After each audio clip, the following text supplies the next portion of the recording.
Hey there gamers, in this video I'm going to show you how to reach the free mine in Gothic 1 Remake.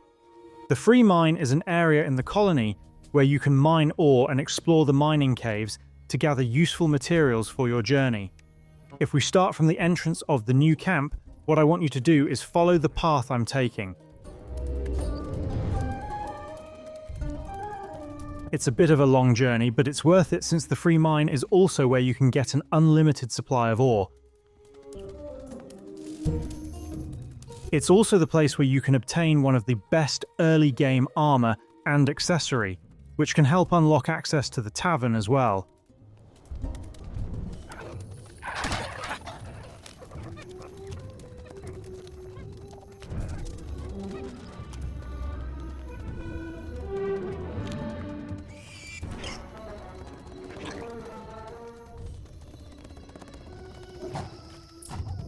Once you see this area, it means we're already near the mines.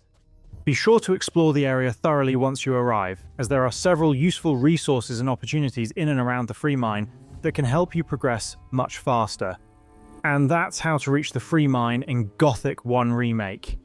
Please do drop a like and subscribe, it really helps the channel grow, and I'll see you in the next tutorial. Thank you so much for watching.